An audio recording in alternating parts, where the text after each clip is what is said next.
Welcome to Sticking to the Truth with Juleen Jackson and Debbie Jansen. We are two motor mouth mamas, and we're finding out the truth, right? Yeah, Debbie, I'm having so much fun looking at you in person. I know! Usually we're in two different states, and today we're together with my friend. Oh, cool. This is going to be great. I think it's going to be great. We'll see. Anyway, today's show is a challenge for Juleen because she's going to try to change my eating habits, and that's a good thing, yes. Okay? But this is a challenge because I was raised in the South where fried chicken, mashed potatoes, and peach cobbler was its own food group, okay? And we had big, huge biscuits and gravy, and that's what I grew up on. Oh. So I've lost 35 pounds, and you've lost how much? I mean, over the course of 7 children, probably hundreds of pounds. Yeah. You know, up and down, up and down. Juleen is truly a MAHA Mama. She is on the ball with all of this, so I can't wait to find out what you can teach me today. So are you ready? Deb, I am ready. I just don't want you to love food that doesn't love you back. That's my goal today. Well, I tell you, I'm all for that. And I'm going to explain that here in the next few minutes. But first, I would like to say thank you to ABC News Australia. We are with them today. Wow. Yay! And they have been so wonderful and taught us so much and been filming us today. We are just having a good time, and we are glad that all of you are here all the way from Australia. That's pretty cool. Wow. Right? I've never been there. Have you? No. But Kenny used to tease me all the time because he would say, Mom, when I graduate from high school, I'm moving to Australia. So I fully expected that. He didn't go, but I expected He still might. Yeah. Well, I want everyone to know that even though we take a little different track to this MAHA movement, that we are both on the same page. I don't want to eat poison. Do you? No. And I told you how I grew up eating all kinds of different foods. In fact, I was remembering last night that the first time I went up to see Ron's parents in Iowa. Now, I was from Georgia. He was from Iowa. We met in Missouri at college. And he took me up to meet his mom and dad. I think it was for Thanksgiving or something. And she brought out this lovely platter that had carrots, so I knew what carrots was. And it had dip, and I knew what that was. But there was broccoli and cauliflower, and can you believe it? I was 21 years old, and I had never had broccoli or cauliflower. Oh, my. Never. I mean, that just wasn't what people did. What did his mother think about you? Well, she loved me, Juleen. Well, I don't know. I mean, you didn't know what broccoli and cauliflower was. No, she thought it was funny, and she was saying, well, what do you eat? And so we were comparing the different things, and then on the Sunday that we were there, she creamed the broccoli with cheese and some cream sauce, and I said, well, this is really good. And I ate the broccoli plain, you know. Okay. I think she had some tomatoes, too, and we love tomatoes. Okay, all but right. That just shows how you can have different eating habits. Doesn't make them wrong, but it is important, and my parents did teach me this, it is important to always be willing to learn something new and to try. So today, in honor of the MAHA movement, I'm going to learn some new stuff, okay? Also, with the MAHA movement, I'm a hard sell. And we've talked about it on this show. I like the facts. What is my favorite saying? It is, you can't live by a lie. It's like trying to nail Jell-O to the wall. It just doesn't work. And so I have unfortunately had times where I believed something and then I found out later that it wasn't true. And it just leaves you feeling cheated and kind of just a bad feeling. So I'm the hard sell because I want all the facts.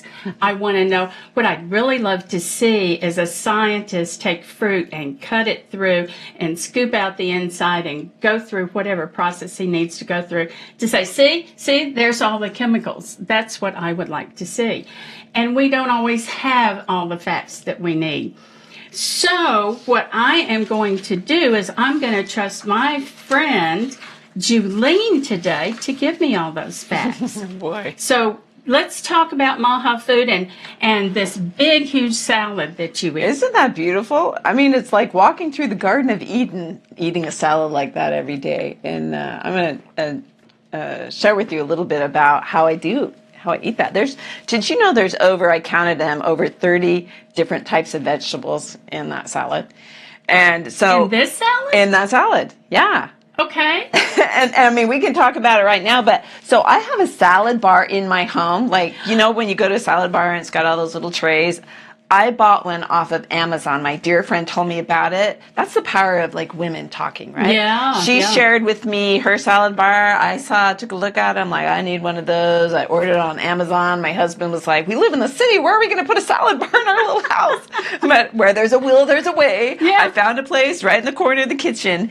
And now every day, everyone that lives in our house practically has a big salad like this every single day. It's just so easy to eat cool. with 30. Yeah. So, when RFK Jr. talks about this MAHA movement, I feel like I was MAHA decades, maybe not decades, but a decade before he has come forth with, these new guidelines, dietary guidelines. Did you know there was 465 pages of dietary guidelines under our former administration, President Biden? He wants to take that and pare it down to 3 pages. Wow. And he just wants to simplify it. Basically, eat fruits and vegetables and whole grains. Eat real plants, things that aren't made in a plant, but an actual alive plant. Eat live food, not dead food. Yeah. When you eat live food, you literally feel alive. But they're not moving on here. How do these are really live? Explain that to me. Well, look at the color. I mean, dead food is beige, lots of shades of brown, right? Anything alive, look at all this beautiful color. And you can feel it. I mean, I always just say, put it to the test. I mean, how do you feel? Do you feel like you have to lay down and take a nap? When I eat a big meal of processed heavy foods, meats, fried, grease, cheese, I have to lay down and take a nap. When I eat something like this, I want to go out and, run 3 miles, walk the dog, or go to yoga. And so the proof is in the pudding. And it's interesting, RFK, I went to his first MAHA Moms roundtable last month in March. Yeah, we talked about that on the podcast. Right, at the executive building. And I told you guys this was coming. Yeah. And so he said, I'm going to take these roundtables all around the country, and I want to hear from mothers and what their concerns are, because there is a war going on against their children. Their children are sicker than ever. 40% of children have some kind of chronic health condition. And mothers are starting to wake up to the fact that it might be some of the foods that we've been feeding them is literally poisoning them. Yeah. They're sick. And he also, had a press conference yesterday and is tying vaccines to conditions as well. It's interesting. At that MAHA roundtable, I was sitting next to a young mother.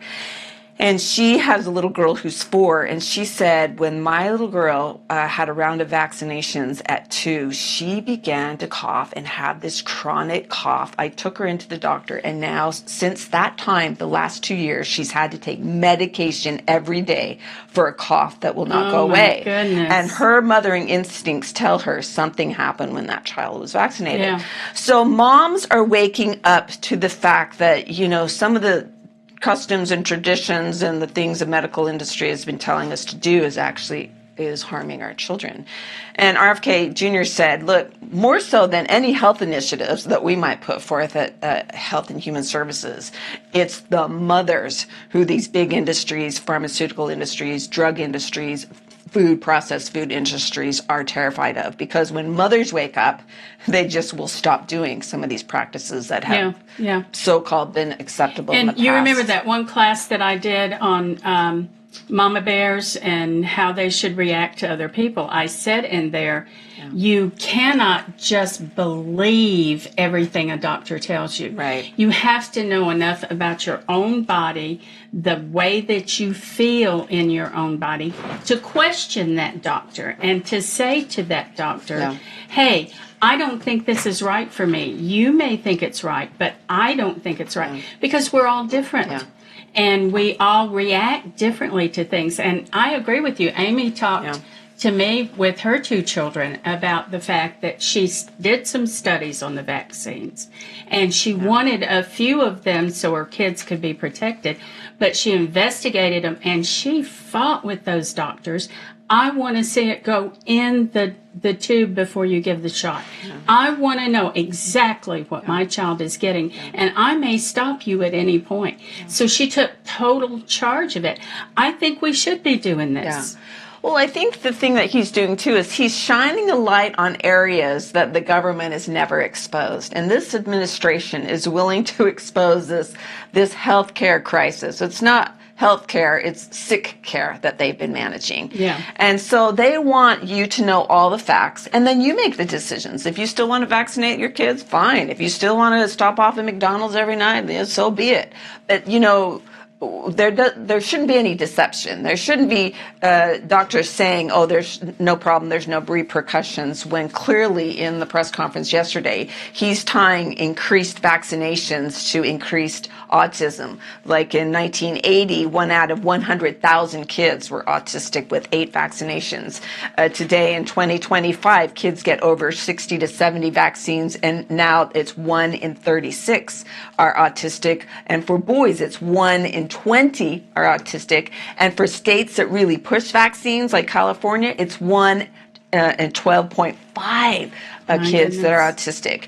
And so I just think mothers need to have these facts, and then they can decide how they want to proceed moving forward. And you know what I'm sitting here thinking? I bet you a lot of mothers will have things to offer in the way of facts in what's happened in their home or not happened in their home. That if Secretary Kennedy will listen to the moms, he'll have more information to incorporate into his study and maybe find the absolute answer. And that's why he said he wants to have these mom roundtables around the country, because he invites like mom podcasters or influencers that were sick or their children were sick and the mother researched it and healed their children naturally. So the meeting I went to, Secretary of Agriculture Rollins was there, Secretary of Education McMahon was there, Carolyn Levitt, who was the president's press secretary, was there. She's 27. Right as the meeting starts, in walks her little assistant with her baby, who's 8 months old. She sits the baby on the lap, and she proceeds to say, I'm having a hard time breastfeeding because I work so much, but I'm really worried about, all the fillers in American formula and the seed oils. And then one of the moms around the round table goes, I have that same concern. I now use a formula from Germany, a young mama. And so, right there on the spot, we saw mothers, saying, I got a problem, I'm worried. And the other mother saying, hey, I had that same concern. I did the research. Well, let's talk afterwards. So Secretary Kennedy is hearing these very real concerns of mothers. And I think it's interesting. He's going right to the boots on the ground, of these mothers that have these concerns. And he's hearing it firsthand, and he's hearing solutions and things that mothers have come to. And I think it's awesome. I do too. More talk, more research, that is always going to get us to a better conclusion. Because when you hide, whether it's good or bad, if you're hiding the good or you're hiding the bad, you're not going to get the right conclusion. It's kind of like, I tell a little story about Jamie. Jamie was, I forget, 4 or 5 years old, and I was one of those mamas back in the 70s that tease their hair a lot, and see how I've changed. But I was in the bathroom teasing my hair, and I had taught him how to tie his shoes during the week. And he comes running up to me and pulling on my pants. We were getting ready to go to church, and I was in a rush always. And he says, Mom, I can't get them on. And I looked down at his shoes, and I went back to what I was doing, and I said, pull your tongue out, and they'll go on fine. And I thought about what I said for a second, and I looked down, and there sits this little guy pulling on his tongue, because he didn't have the information that there's a tongue in your mouth and a tongue in your shoe. And if we miss any point of the information, we never get to the best conclusion, And so we have to make sure we have all the evidence, whether it's evidence I like or evidence you like or some other mama has or some scientist have. So I'm on board with you, Juleen. I think this is great. Well, and what I like about what he's trying to do too is, so many of the ingredients that are in our foods, the Doritos or the McDonald's or the Gatorade sugary drinks or whatnot, are illegal over in Europe and other parts around the world. They know how harmful it is. But, we're feeding our kids things that are known to be harmful in other countries. And so he said within 2 years, all the illegal ingredients in Europe, he wants to make them illegal here. And so there's going to be an education process, right? And this is where I sit pulling my tongue out because I didn't have that information. Right. So maybe we can now have that information. Yeah. I mean, our mamas and our grandmas were operating on what they knew, but now we know better. So we got to do better. Yeah.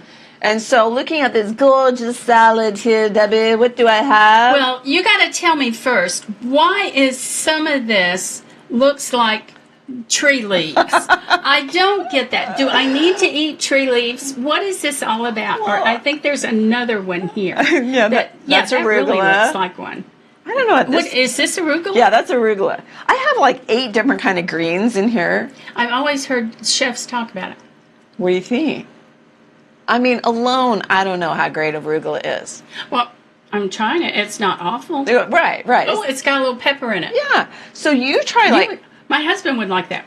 Well, arugula is in every grocery store around here. I don't know why it wouldn't be in Ohio, Well, maybe I'm not shopping for it, Juleen. So I need to remember, we want to shop around the perimeters, right? Anything in the middle of the store is a dead food. Everything on the outside. But so I have I don't know if you know this or not, other than it's just healthy, but what does the arugula and the different greens do for you that iceberg lettuce doesn't? Well, look, the greener the better, right? It has all kind of nutrients and vitamins and minerals. It's chock full of fibers, so it's going to satiate you and fill up your tummy more. This has more fiber? Yeah, it has more fiber than a French fry. Absolutely. So, you would eat, if you ate like 3 ounces of greens, that's a huge amount of greens versus, you have to eat like a pound of French fries to feel like you're full. And in an hour, you're still, ready to go back and eat more. French fries, baby. Let's move to the mashed potato now, or the baked potato. Well, and that's what has gotten America in the predicament that it is, because just based on children, the statistics were 1 out of every 3 children are obese. Only half the children play sports nowadays. For young people that want to, enter into our military services, a high percentage of them cannot, 17 to 24, because they're too heavy.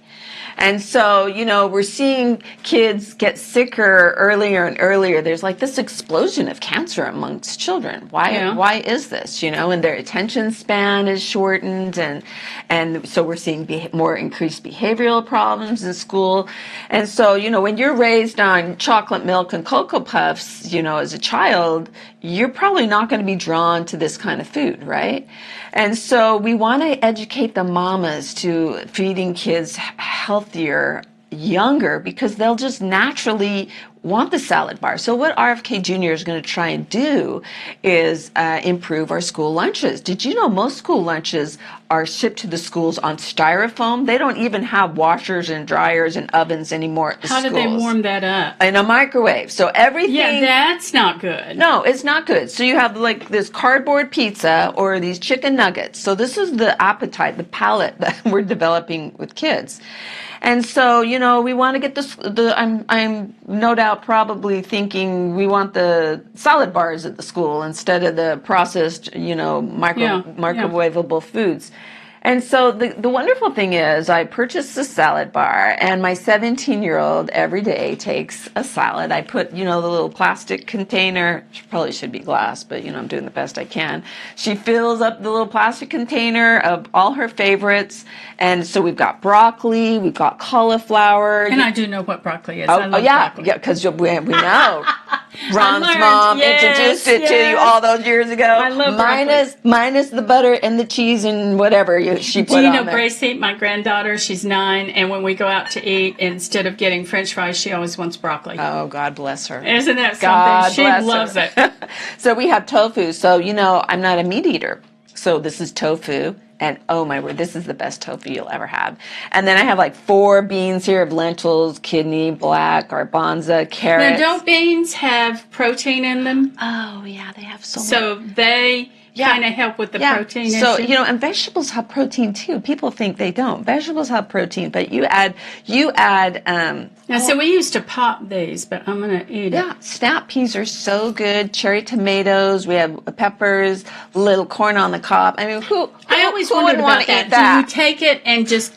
Well, you can. I mean, I kind of just cut mine up, but you could have a lot of fun with it. And I have grapes and jalapenos and about 6 different greens. And you know what I do, Deb? I don't even do the store-bought dressing because it's just full of additives and oils and who knows what colorings.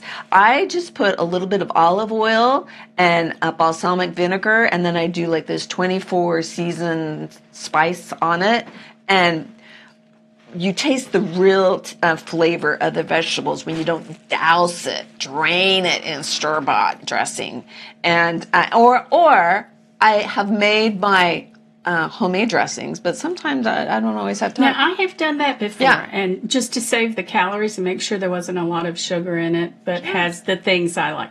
I don't like balsamic vinegar, and it gives me, it just doesn't like me either. Well, you put it with a little oil, and then you put the seasonings. I mean, look, it's an acquired taste, right? So I always tell my children, that which you do the most, you like the best. So if you just start something and you do it more and more, and then you begin to realize, oh, I'm noticing the flavors instead of it being doused and all just tasting like the dressing. And so, it's like exercising. I mean, do I like to get up and walk the dog for 3 miles every day and go to a fitness class and when I'm tired? But I like less how I feel when I don't do it. Then I notice my joints are aching. Yeah, I'm with you there. So you begin to appreciate that exercise because you like all the effects of it. So would you suggest that maybe someone incorporate this a little bit at the time into their diet because if you go whole hog on it, you may not, and that was not the right term, was it? But if you go whole into this, you might not at first like the whole thing. Yeah. But if you add a little bit of stuff, if you learn to eat a little bit, in fact, remember when we went to Amish country, and you had your big salad there, and I don't normally like these kind of greens, but I have been getting them and finding out, well, it's not so bad. And, as we try to incorporate things, our taste will change. Is that what you're saying? That's exactly what I'm saying. By an inch, it's a cinch. By the yard, it's hard. So do I recommend eating 6 cups of beans right out of the gate? No, I don't. For a lot of reasons, Juleen. If you just put like a couple of tablespoons in every meal, like in your breakfast burrito or, just a couple of teaspoons of beans in every meal. Well, when I was I'm losing weight because I want to lose more, You're looking I great, find by the way. myself doing the adding up. Okay, if I have this little bitty sliver of apple pie, because he's having a big sliver, my husband, and I just want to taste it, I have to walk for an hour to get that off of me. Yeah. Do I want the pie? No, I don't want the pie. So that's kind of what you're saying about this. Right. Just learn to like different things and you'll learn to adjust it yourself. Yeah. So I listen to a whole cadre of plant-based, whole food, plant-based doctors, and Joel Fuhrman says, eat G-bombs every day. G-bombs. Greens, beans, onions, mushrooms, and berries. Berries... I think I read somewhere that we spend like $1.2 trillion a year trying to offset the effects of Alzheimer. And that berries delay that cognitive decline. What kind of berries? Any kind of berry. Strawberry, raspberry, blueberry, blackberries. Oh, well, I'm doing a good berries. job then. G-bomb. You like berries? Oh, I love berries. Okay, there you go. So, and in losing weight, Ron and I have got to where we buy big things of grapes. Oh, yeah. Because they're only 3 calories a piece, and we love them, especially if they're hard and crunchy. Yeah, look here. I put grapes in my, there you go. Start eating, girl. Keep working on your brain, all right? So berries, but berries particularly are good for staving off, when you start to get And we foggy. like strawberries too. Strawberries Strawberries are really good. so good. Yeah. So there's ways we can change it. I see beets in here. Oh, that's my and favorite. Carrots. Beets are my favorite. Oh, I like the beets and the carrots. And and we've got some even olives. Is that a jalapeno? Yeah, I like a little kick in my.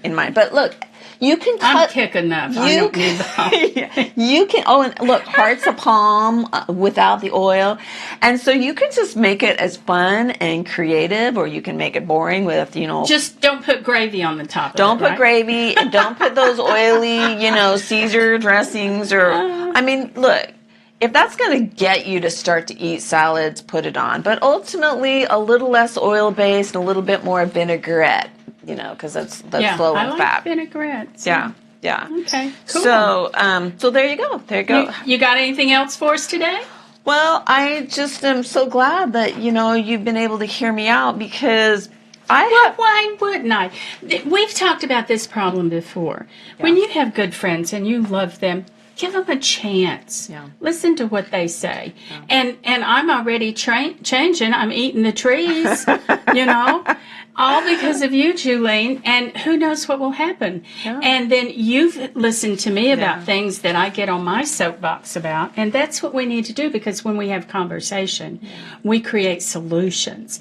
And I personally don't believe everybody should be alike. I don't think we all should be in the same church or in the same feeling about certain things in the government. What we need to be is who we are, and yet be able to stand with our dearest friend and say, I support you. I support you in what you're doing, and then you support me in what I'm doing. Mm-hmm. That's what makes us more powerful and makes us greater. Mm-hmm. Now, that's a little hard if you're Hitler and me, or if you're a murderer and you want to come up to me and say, it's my right to murder you. No, we're not going to put up with that. But to try to understand where other people are, and I get this. So I'm encouraging everybody, do you a good salad like Juleen has taught us. That's a good thing. Well, and I do think when you come across truth in life and that you've tried it out, you studied it out, and you're doing it, and you're seeing the benefits, that it's incumbent upon you to turn your light on and let it shine. Exactly. And bear witness. And, I think that's a godly Christian thing.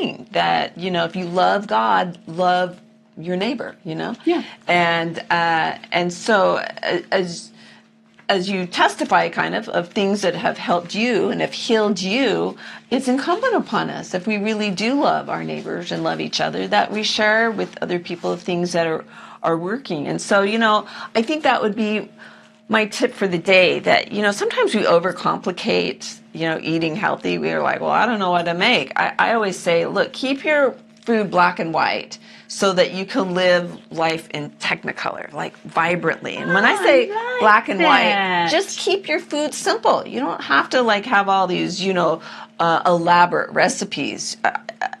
For breakfast, you can have, oats with berries, and a big salad for lunch. And for dinner, you can have, stir-fried over brown rice, or a salad and a good pot of soup with I make lentil bread out of beans. That's like a podcast for another day. You were telling me about some soup you make, and I thought, oh, man, I wonder if she has that this time. It sounded... squash soup? Yeah. I have all kind of good stuff. So, I've come to look at this as not so much a diet, but a lifestyle. So, when you eat whole food, plant-based, you're saying yes to more energy, better sleep, better health, your joints don't ache, you just feel good in your skin. And actually, I think, I'm not afraid to, we talk age sometimes, and I'm getting closer to 60, and my skin is better, my nails are better, my hair is better, everything is better. So you can see why I like to talk about eating this way, because I actually feel better, in my 50s than I did in my 60s. And it's because I've been eating this way for the last almost 10 years. But it does mean you're going to have to say no to flours and sugars and addictive substances that, processing, that mind-numbing, mindless snacking that, grab a handful of candy or whatever. So I say, though, that the yeses way outweigh the no's. Yeah. And as you heal this relationship with food, because that's what it's going to require, what happens is you kind of step into a bigger life, right? I feel like I'm living a more full and better self, like I'm being a better version of what I was before when I was just eating the standard American diet. And so what I love about this, especially, Deb, is you're an example to your children. You're an example to your grandchildren. And your example could very well save your rising posterity. Right. So my tip for today is be a little bit more congenial, be a little bit more understanding, get with your friends and understand what they're finding out, what they like to do, and let them talk to you about certain things. It doesn't mean that you have to change your mind. If you are set on a certain way, that's okay. But being a good friend means that I understand you. And I hope that you understand me, and we work together. And I think that's what Secretary Kennedy is trying to do, right? Yeah. He's trying to find good information. He's trying to say, look at it this way, and let's just change our thinking.